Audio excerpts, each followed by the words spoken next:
James Comey's name was whispered in backrooms as the man who might have set off a political earthquake, while an unknown cybersecurity specialist uncovered a secret network capable of engineering chaos across America, linking high-profile leaks, rising crime waves, and a plan to shatter public trust before the nation even knew it was under attack. The investigation began quietly, almost invisibly, within the maze of Washington D.C.'s political machinery. It started as nothing more than whispers, brief mentions in closed meetings, cryptic lines and internal memos, but the unease grew with every passing day. Someone had leaked highly sensitive government information to the New York Times, information that could alter the course of national politics. The name at the center of the speculation was James Comey, a figure who was either a whistleblower defending truth or a traitor undermining stability, depending on which side of the political divide one stood. At the same time, something strange was happening in the city streets. Crime, which had been on a slow decline for years, suddenly spiked. Robberies and assaults were happening in broad daylight, and not in random places. They were concentrated in key neighborhoods,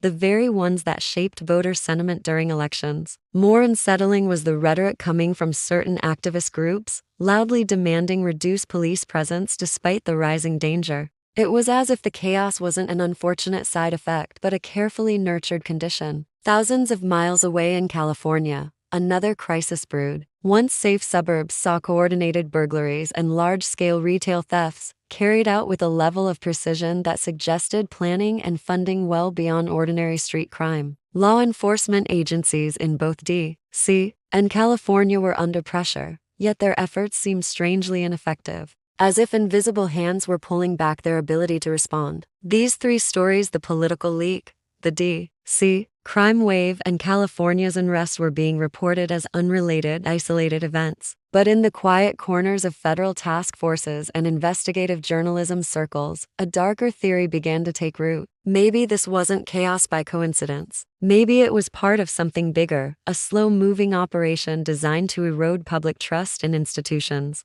The tension in the air was heavy, the kind that precedes storms. Behind every headline, in the spaces between facts, there was the shape of a pattern, hidden but undeniable. The leak might have been the first domino, and if so, what came next would be even more dangerous. Somewhere in those shadows, someone was setting the stage for a crisis that would stretch far beyond politics or crime. It would reach the very foundations of how the nation governed itself. A classified report began circulating in limited government circles, stamped with multiple layers of security clearance. It was the product of months of quiet surveillance and cross-agency cooperation, though even the agents who worked on it weren't given the full picture. Buried within its pages was a disturbing connection: the leak to the New York Times and the rising crime rates in D.C. and California were not random incidents. Evidence pointed toward a clandestine network of operatives, some with deep political ties, others with backgrounds in organized crime. Financial ledgers hinted at large unexplained transfers, millions moving from anonymous donors into nonprofits, then filtering into criminal enterprises that had suddenly become bolder, more strategic, and more well-equipped. In California,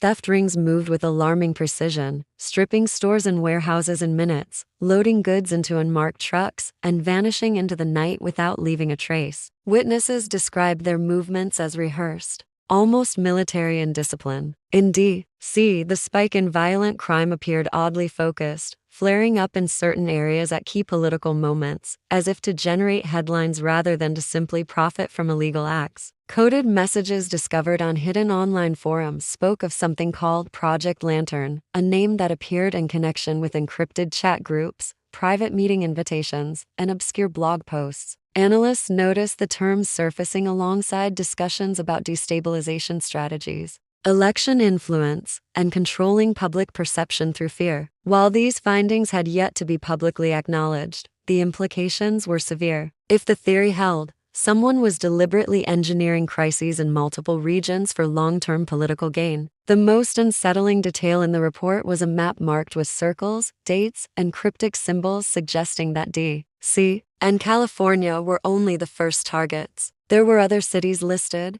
each with vulnerabilities that could be exploited. The report ended with a note from its lead author, a senior investigator with a reputation for precision. These are not coincidences. They are pressure points, pressed by the same hand. Yet even with such evidence, there was no sign of an immediate crackdown. Decisions were being delayed, information was being buried, and the deeper the investigation went, the clearer it became that the real danger wasn't just the chaos in the streets, it was the possibility that those meant to stop it might already be part of it. The deeper the investigation went, the more tangled the web became. Financial analysts traced suspicious transactions through a labyrinth of shell companies and offshore accounts, each one designed to erase any clear link to the original source. One account in Cyprus stood out not because it was the largest, but because of the timing. Its activity spiked just days before the New York Times published the leaked documents. The funds, totaling nearly $3 million, had been funneled through consulting firms that officially reported no political activity, yet were quietly paying for public relations campaigns in cities experiencing unrest. The choice of neighborhoods in D.C., where crime had surged, no longer seemed random. The incidents were concentrated in areas with high voter influence, where fear and instability could sway public opinion about law enforcement and government policy. Analysts noted that the patterns matched tactics used in overseas destabilization campaigns, where controlled disorder was introduced to erode trust in leadership and justify sweeping political changes. In California, a whistleblower from within the state's public safety department came forward with troubling claims. According to internal documents, recent policy changes that reduce penalties for certain crimes had been pushed through with unusual speed, bypassing standard legislative review. The whistleblower alleged that these changes were heavily influenced by think tanks and advocacy groups that, on the surface, appeared grassroots, but in reality received funding from the same network tied to the offshore accounts. This revelation deepened the suspicion that what was unfolding was not a natural breakdown of order, but an engineered collapse. Every piece of evidence suggested a deliberate sequence: weaken enforcement, allow crime to rise in targeted areas, and control the media narrative to amplify the sense of crisis. What made the situation even more dangerous was the public's perception. To the average citizen, the events were disconnected: a political leak in D.C., a spike in violence in the capital, organized thefts in California. Only those on the inside saw how tightly these threads were woven. And as more connections emerged, the investigators began to realize the scale of the operation they were up against. It wasn't just about politics or crime, it was about reshaping power itself, one carefully calculated disruption at a time. For weeks, it appeared as though the investigation had stalled. Officially, there were no new developments, no public statements, and no visible actions taken against those suspected of orchestrating the chaos. In reality, the work had gone underground. A breakthrough finally came from an unlikely source: a mid-level cybersecurity specialist working in a private firm contracted by the government. While reviewing unrelated encrypted traffic, he stumbled upon a cluster of communications using a rare encryption method more common in state-level espionage than in domestic crime. When decrypted, the messages revealed planning documents, travel itineraries, and financial instructions linking key players in Washington, D.C., California, and several unnamed cities marked for future operations. Among the files was a record of a meeting scheduled months earlier at a secluded lodge high in the Rocky Mountains. Attendees included senior political strategists, corporate lobbyists, media consultants, and individuals with backgrounds in intelligence operations. According to the recovered agenda, the purpose of the meeting was to coordinate strategies for manipulating public perception, creating targeted unrest, and using the resulting fear to push through sweeping political reforms.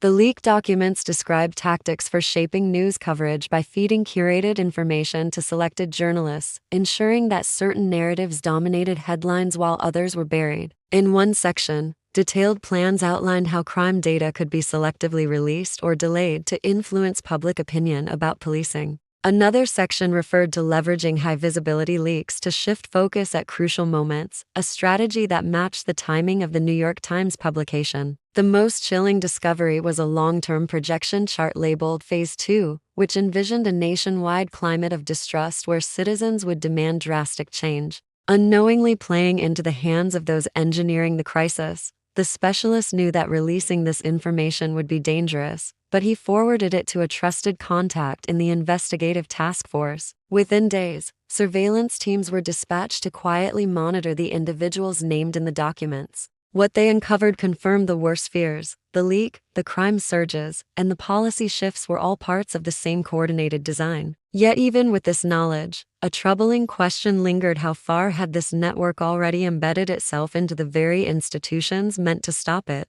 Before the task force could act on the intelligence, the cybersecurity specialist who had uncovered the encrypted communications vanished. His disappearance was sudden and unexplained. No signs of struggle, no messages to friends or family, only an abandoned apartment with his personal belongings neatly arranged, as if he had simply stepped out and never returned. The last trace of him came in the form of a secured data transmission sent to his government contact just hours before he went missing. Inside was a set of GPS coordinates pointing to a remote mountain cabin several miles from the nearest road. A small team moved in under the cover of night, approaching the cabin with extreme caution. Inside, the air was stale, and the power was cut. On a desk in the main room sat a single laptop, its screen glowing with a folder labeled Phase 2. The files inside were extensive timelines, target maps, and operational outlines for spreading the unrest beyond D.C. and California into other major cities. Each plan relied on a combination of media manipulation, staged criminal events, and legislative pressure to create instability.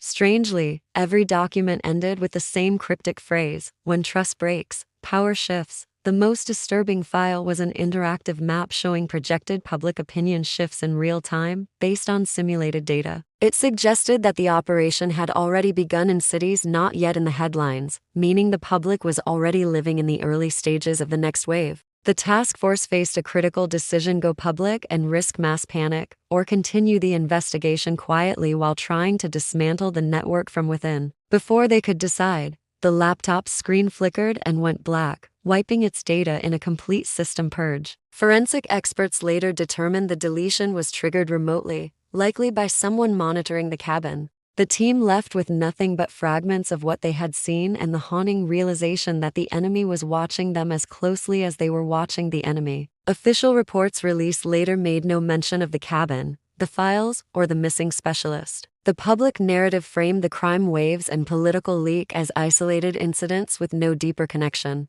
But inside classified archives, the truth remained sealed: a record of how carefully a crisis had been built, and how close the nation had come to losing control without ever realizing it.